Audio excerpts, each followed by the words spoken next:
I've always considered myself an average guy with an average life, and honestly, that's how I liked it. I've been married to Sarah for 6 years, and we had what I thought was a steady and loving relationship. She was my rock, my partner in every sense of the word. Or so I thought. We met through mutual friends, one of those easy, natural connections where everything just clicked. Sarah was charming, intelligent, and ambitious. She worked as a graphic designer and often took on side projects that kept her busy. Her creativity fascinated me, and I was proud to call her my wife. Our life wasn't perfect, but whose is? I worked long hours as a systems analyst, which sometimes made our time together feel rushed, but we always made it work.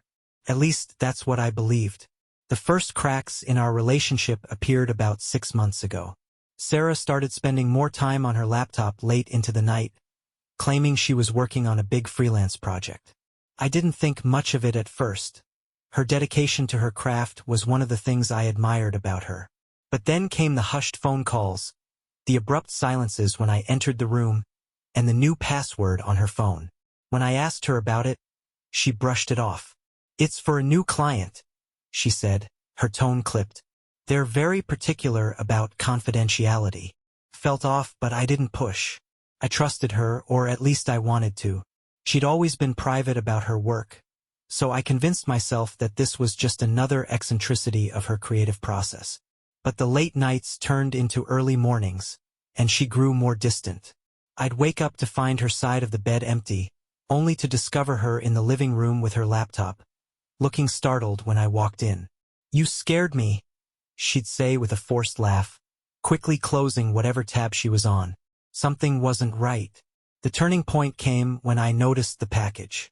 A small, plain box arrived at our doorstep addressed to Sarah. She wasn't home at the time, so I brought it inside. I wasn't snooping. I told myself I'd just set it on her desk. But curiosity got the better of me. I opened it. Inside was a sleek black USB drive and a note. The note read, "Payment received. All files are encrypted. Good luck with your project." It wasn't signed. My stomach tightened. I knew Sarah's work involved digital design, but this felt different. Suspicious. My mind raced with questions, but I had no answers. And for the first time in my marriage, I felt a chill of doubt seep into my chest. That was the moment I decided I couldn't ignore it anymore. The package lingered on my mind for days.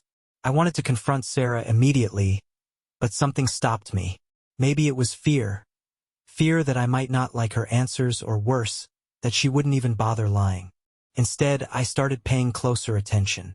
Sarah had always been a creature of habit, and that predictability had been one of the reasons I felt so secure in our marriage. She had her morning yoga routine, her evening glass of wine, and her love for Saturday morning farmers markets. But now everything was different. The changes were subtle at first. She started missing our usual Sunday brunches, claiming she had a meeting or had to finish work for a client. When I asked to see her designs, she'd smile and wave me off. "It's nothing exciting, just boring logo work," she'd say, quickly changing the topic. I decided to look for answers in places I'd never thought I'd need to. That evening, while she was out for one of her so-called client dinners, I went through her laptop. It felt wrong, like I was betraying her trust. But something about that USB drive and her behavior told me there was more to the story. Her laptop was password protected, but I knew Sarah well. She'd used our anniversary date as her password for years. Sure enough, it worked. Her desktop was clean, too clean. No stray files, no cluttered folders, just a generic background and a few apps. But her browser history was another story. It was cleared, except for one bookmarked site, Nexus Hub. The name didn't ring any bells, so I clicked. A black screen greeted me, followed by a login prompt. I tried her usual passwords, but none worked. Frustrated, I almost gave up until I noticed a small detail in the corner of the login screen. Darknet-powered security. The darknet. My heart sank. I'd heard about it before. A shadowy underbelly of the internet where illegal activity thrived. Drugs, weapons, hacking services. And worse, what was Sarah doing here? I searched through her files for any clues, but everything seemed mundane, until I found an innocuously named folder tucked away in her documents. backup_projects. Inside were encrypted files, all with gibberish names. I couldn't open any of them, but the timestamps told a story. Each file was updated in the past 6 months, the exact time frame of her late-night work. The USB drive from the package suddenly made sense. These weren't design projects. They were something else entirely. When Sarah came home later that night, I couldn't look at her the same way. She smiled at me, her cheeks slightly flushed from what she claimed was a couple of glasses of wine with a client. "How was your evening?" she asked, hanging her coat by the door. "Fine," I replied, trying to keep my voice steady. "Just catching up on some work." She leaned over and kissed me, but for the first time, it felt hollow. I didn't sleep that night. I kept replaying everything in my mind, the USB drive, the encrypted files, Nexus Hub. I knew I had to dig deeper, but I also knew I had to be careful. Whatever Sarah was hiding, it was bigger than I'd ever imagined. The next morning, I called in sick to work. I wasn't sick, but I had a job to do. Figure out exactly what Nexus Hub was and what Sarah was doing with it. My first instinct was to search for the site on a regular browser, but it didn't show up in any search results. That confirmed my worst suspicions. This was deep web territory. I'd heard about Tor browsers in passing, the kind you needed to access hidden sites like Nexus Hub. I downloaded one, hesitating before opening it. This felt like stepping into a world I wasn't ready for, but I couldn't stop now. When I finally accessed Nexus Hub, I was hit with an unsettling realization. The site was a marketplace, but not for anything above board. It offered services ranging from hacking and data theft to surveillance equipment and blackmail tools. The kind of services that could destroy people's lives. I navigated cautiously, feeling like I was tiptoeing through a minefield. The usernames and listings were anonymous, but everything about it screamed danger. Then I saw it, Sarah's username. I knew it was her. The handle, CreativeShade7, was one she'd used in college for her art accounts. Seeing it here felt like a punch to the gut. Her activity log was encrypted, but some of the services she'd purchased were visible. Comprehensive digital wipe. Identity masking package. Exclusive surveillance access. What was she doing with these? My mind raced with possibilities, each one darker than the last. And then, I saw the most recent purchase, Revenge Network, Personalized Solutions. I clicked the link, and my stomach dropped. This service was exactly what it sounded like. A group that specialized in ruining people's lives. They would dig up dirt, fabricate evidence, and ensure their targets were left in ruins. Who was her target? That night, Sarah returned home as if nothing had happened. She was cheerful, humming a tune as she cooked dinner. Meanwhile, I was choking on a storm of emotions. Confusion, anger, fear. Over dinner, I tried to probe her subtly. "How's the freelance work coming along?" I asked, keeping my tone casual. "Busy," she said with a tired smile. "But good. This client's demanding, but they're paying well." "Do I know them?" Her fork froze midair for a split second before she answered. "No, just a new referral." She was lying. I could see it in the way her eyes darted away, the slight tremor in her voice. After dinner, I excused myself to the bedroom while she stayed in the living room on her laptop. I had set up a small keylogger on her laptop earlier in the day, a simple program that recorded keystrokes.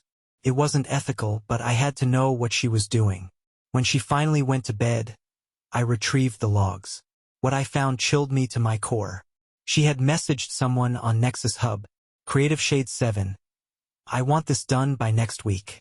Payment is already sent. ShadowFox92. It's in progress.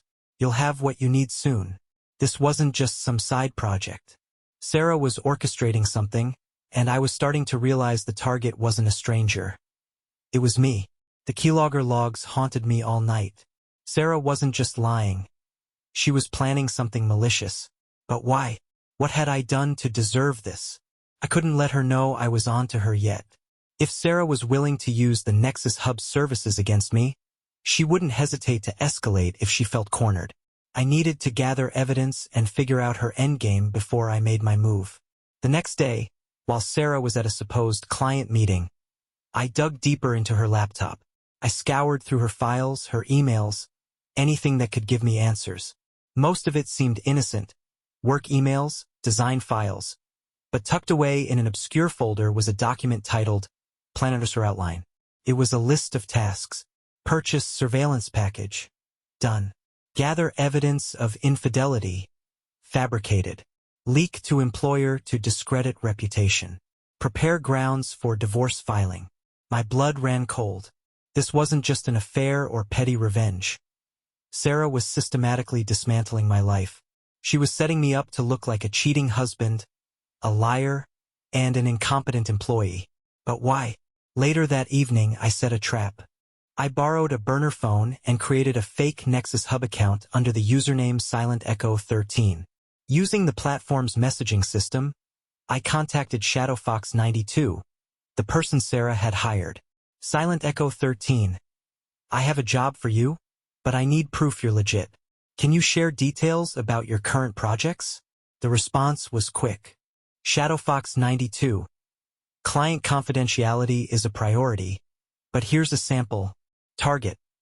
Male, late 30s, employed as a systems analyst. Objective. Discredit professionally and personally. Status. Evidence in progress.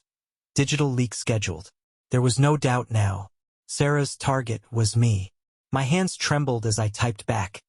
How do you gather the evidence? ShadowFox92. Surveillance footage, digital forensics, and fabrications if necessary. Everything looks legit when we're done. I clenched my fists, rage boiling beneath the surface. She was paying someone to destroy my reputation, my career, my entire life. And for what? I didn't have time to feel sorry for myself. If I wanted to stop her, I had to act quickly. That night, Sarah climbed into bed beside me, acting like everything was normal. She kissed me goodnight, and I lay there staring at the ceiling, my heart pounding. The next morning, I told her I was heading to work early for a meeting, but instead, I drove to a lawyer's office. Are you sure you want to move forward with this? The lawyer asked after I explained everything. I don't just want a divorce, I said, my voice calm despite the storm inside me. I want to make sure she doesn't get a chance to ruin me. The lawyer nodded. We'll need solid evidence to prove intent. Do you have any documentation? I handed over the screenshots of her Nexus Hub messages, her plan outline, and the logs from the keylogger. Will this do? It's a start, he said. But if we want to crush her in court, we'll need more. Do you have access to her financial records? Anything that can tie her payments directly to these services. That's when I remembered the USB drive. I hadn't checked it yet, but it might hold the key to everything. That night, when Sarah left for another late meeting, I retrieved the USB drive. My lawyer's words echoed in my mind. We need more evidence. I had to hope this drive contained the missing pieces. Plugging it into my computer, I found a single folder titled Project Eve. Inside were multiple encrypted files, along with one plain text file labeled README. I opened it. If you're reading this, congratulations on your purchase. This USB contains tools and resources provided by the Nexus Hub network. Use responsibly and remember, we are not liable for any misuse. My hands shook as I opened the encrypted files using a password Sarah had saved in her laptop. The first file was a spreadsheet. It detailed payments Sarah had made to Nexus Hub services, totaling nearly $20,000 over 6 months. The line items were chilling. Surveillance equipment, $3,000. Fabricated evidence services, $5,500. Character defamation package, $7,000. Divorce strategy consultation, $4,500. She was spending a fortune to destroy me. But why? The next file was a collection of surveillance photos of me. I saw myself walking to my car, at the office, even sitting on the couch in our living room. My privacy had been violated in ways I couldn't begin to comprehend. Then came the most damning file of all, a video. It was a doctored clip, edited to look like I was having an affair. In the video, a woman, her face blurred, was seen entering a hotel room with a man. Through clever editing, my face had been superimposed onto the man's body. This was what she planned to use against me. To ruin me, I spent hours combing through the rest of the files, each one painting a clearer picture of her betrayal. She had covered every angle: financial sabotage, fabricated infidelity, and even messages between fake lovers that she planned to leak to my employer. By the time Sarah came home, I had everything I needed.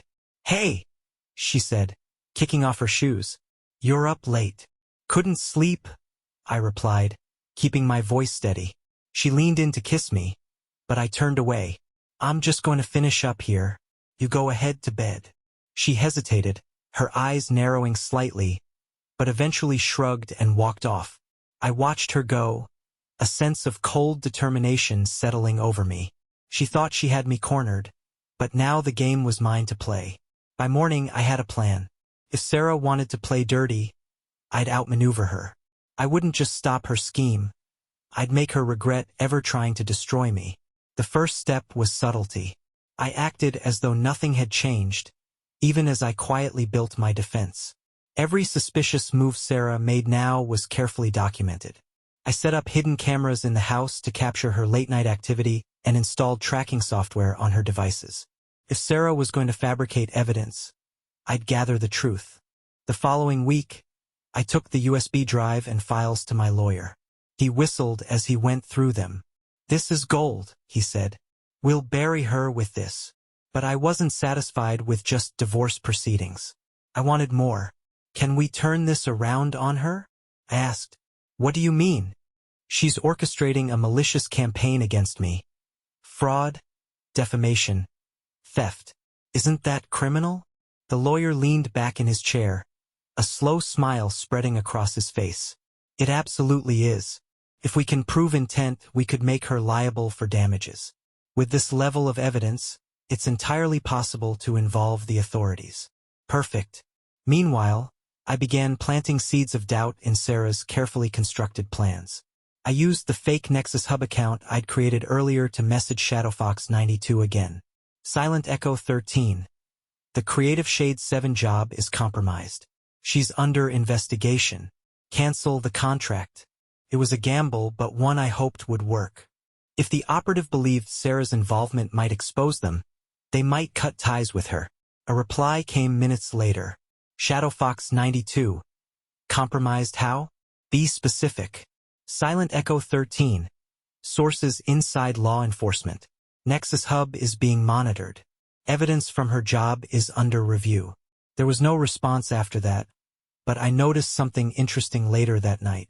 Sarah spent hours on her laptop, furiously typing and pacing the living room. Whatever I'd stirred up, it was working. Step 2 of my plan was to protect myself at work. I requested a private meeting with HR and presented the fabricated video and messages from Sarah's files. "This is a smear campaign," I explained.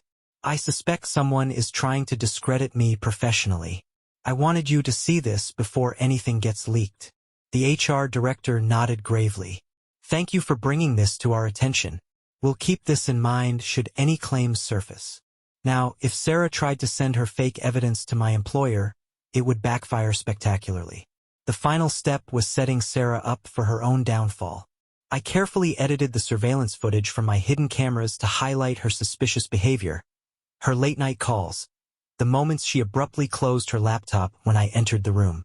I also added a damning piece of evidence, a recording of her on the phone, discussing payment with ShadowFox92. "Just finish the job," she hissed into the phone. "I don't care what it takes." This wasn't just proof of intent. It was her own voice, admitting to her scheme. By the time the weekend rolled around, I was ready. Sarah's facade of innocence was wearing thin. She was jumpy, distracted, and more guarded than ever.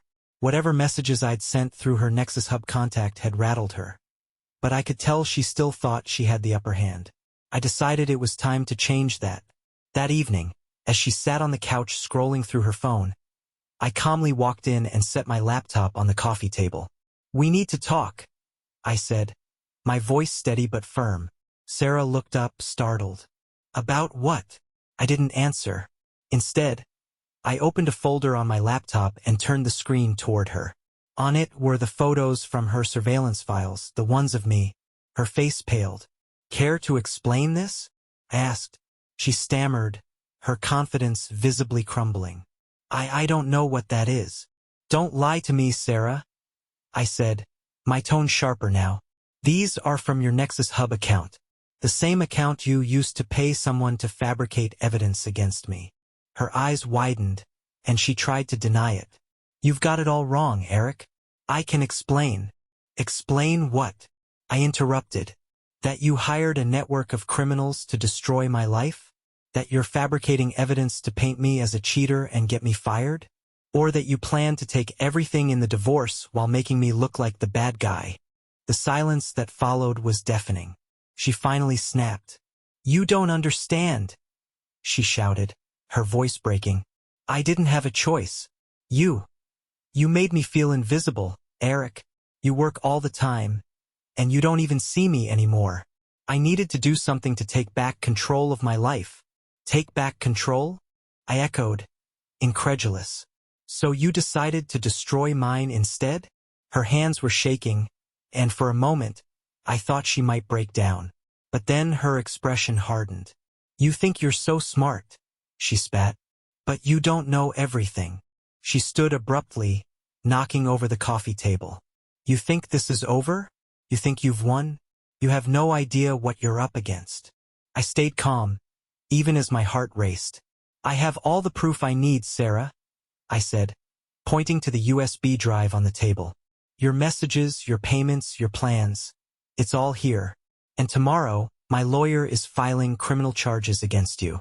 So, unless you want to spend the next few years in prison, I suggest you leave tonight. Her face contorted with rage, and for a second, I thought she might hit me. Instead, she stormed out of the room, slamming the door behind her. I heard her in the bedroom, throwing things into a bag. When she came back out, she glared at me with a hatred I didn't recognize. You'll regret this, she hissed.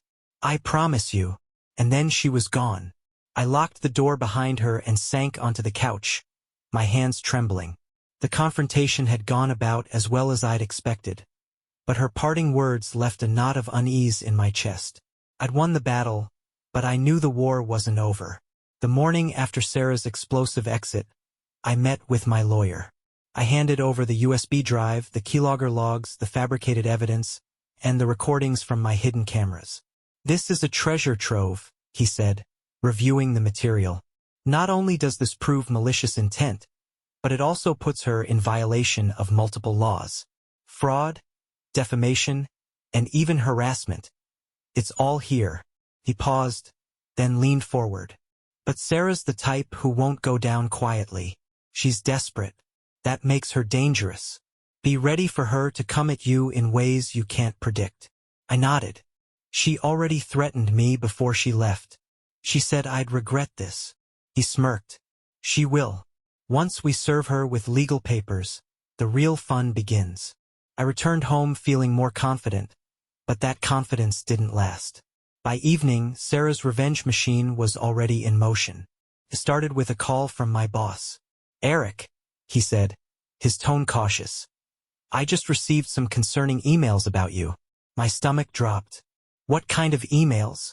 He hesitated. Anonymous allegations of infidelity and fraud. There's a video attached. We haven't shared it with HR yet, but I wanted to let you know. The video, the fake one she had created. Sir, it's all fabricated, I said quickly. I can prove it.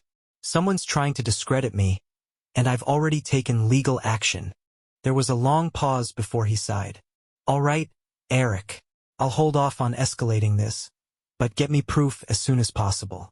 And be careful, whoever's behind this seems determined. The second blow came hours later when my bank called. Mr. Roberts, we've detected unusual activity on your account, the representative said. Several large withdrawals have been made over the past 48 hours, leaving your balance at nearly zero. What? I nearly shouted. I didn't authorize any withdrawals. The representative explained that the funds had been transferred through a joint account Sarah and I had opened years ago, a detail I'd completely forgotten about. She was draining me dry. The third strike came late that night. I was lying in bed, exhausted but unable to sleep, when my phone buzzed. It was a notification from the security camera app I'd installed. Motion detected. Front door. My blood ran cold. I checked the live feed and saw Sarah standing on the porch, holding a crowbar. I stayed quiet, watching her through the camera as she jimmied the lock. It was clear she wasn't trying to be subtle. She wanted me to know she was here. When she finally got the door open, I stepped into the hallway, my phone in one hand and a baseball bat in the other. "Sarah?" I said loudly, my voice echoing through the house. She froze in the doorway, her face illuminated by the dim light of the entryway.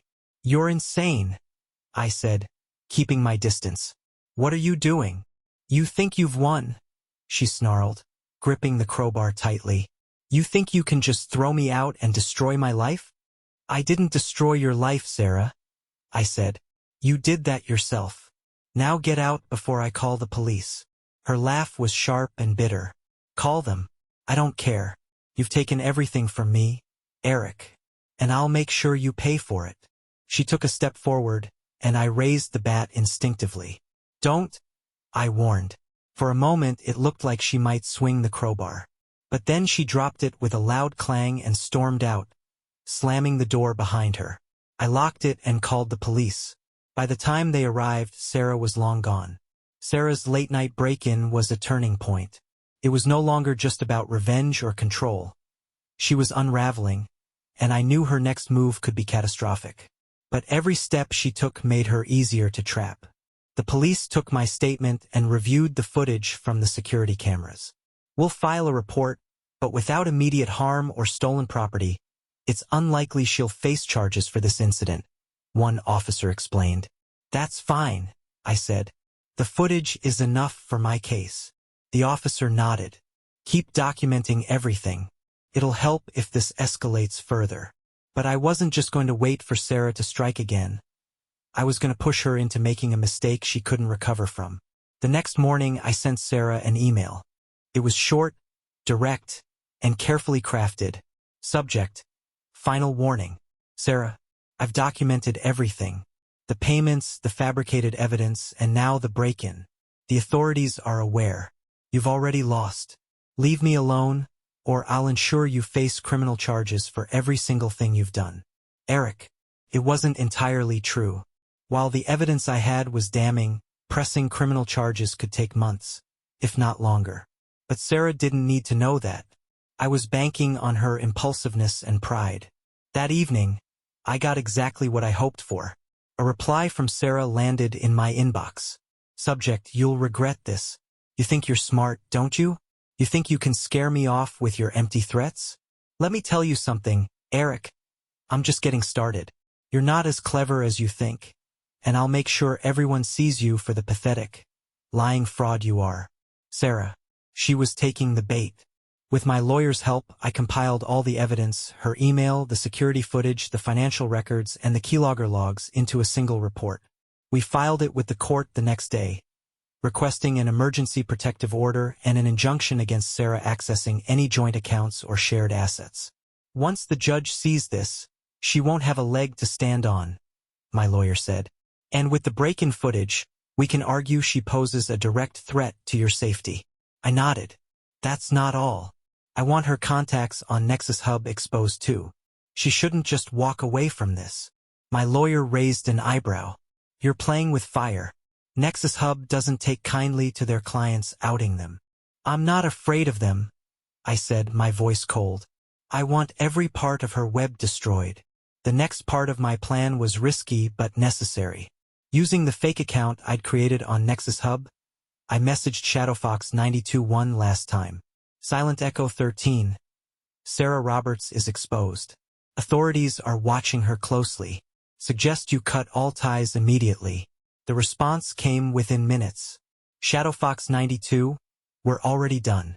Her account is flagged, and she's been blacklisted. If this blows back on us, she'll regret it more than you will. It worked. Sarah's allies on Nexus Hub were abandoning her. Without their support, her plans would fall apart even faster. The protective order was granted within 48 hours. The court froze our joint accounts and barred Sarah from contacting me directly. But I knew she wouldn't give up easily. I was right. The following night, Sarah made her next move, and it was her biggest mistake yet. The protective order rattled Sarah, but it didn't stop her. Late that night, I got a notification from my security system. She was back, this time armed with a gas can. I watched through the camera as she poured gasoline around the front of the house. She lit a match, but before she could act, the sound of sirens broke the silence. Unbeknownst to her, I'd already tipped off the police. They arrived just in time, arresting her on the spot. Her look of rage as they cuffed her told me she wasn't done fighting. Sarah's arrest was the turning point I'd been waiting for. The charges, arson attempt and violation of the protective order, gave me the leverage I needed. My lawyer wasted no time filing an addendum to the divorce case, citing her criminal behavior and malicious intent. The judge agreed to expedite the proceedings. Meanwhile, the evidence I'd provided to the authorities regarding her Nexus Hub activity sparked an investigation. Sarah's network was crumbling, and she had nowhere left to turn. With Sarah in custody, the court hearings moved quickly. The judge reviewed the compiled evidence, her financial records, Nexus Hub activities, and the surveillance footage. Her fabricated video and allegations were exposed as fraud, leading to the dismissal of her divorce claims and the freezing of her remaining assets. When she was confronted with the evidence in court, Sarah tried to feign innocence, but the overwhelming proof left her no room to maneuver. While Sarah's legal defeat was satisfying, I wasn't done yet. Using my fake Nexus Hub account, I leaked the evidence of her activities, payments, conversations, and fabricated files to everyone she had worked with professionally. Her former clients, colleagues, and friends were horrified. Her once thriving reputation as a designer was in ruins. To seal her fate, I sent the details of her schemes to Nexus Hub moderators, knowing they would cut ties with her permanently. Sarah was blacklisted from the very system she relied on. With Sarah's reputation in tatters and her criminal actions exposed, the fallout was swift. She faced multiple lawsuits from former clients who had unknowingly been involved in her schemes, and the court granted me a favorable divorce settlement. Her assets were seized, leaving her bankrupt and disgraced. The arson attempt and fraud charges ensured she'd spend years dealing with legal consequences. Meanwhile, I finally felt a sense of peace. The weight of her betrayal was gone, and I could start rebuilding without her shadow looming over me. Looking back, Sarah's betrayal broke me in ways I didn't think possible. But it also taught me the value of trusting my instincts and fighting for my dignity. If there's one piece of advice I can give, it's this. Never ignore the red flags. Confront the truth no matter how painful it is. And when someone tries to destroy your life, don't just survive, fight back.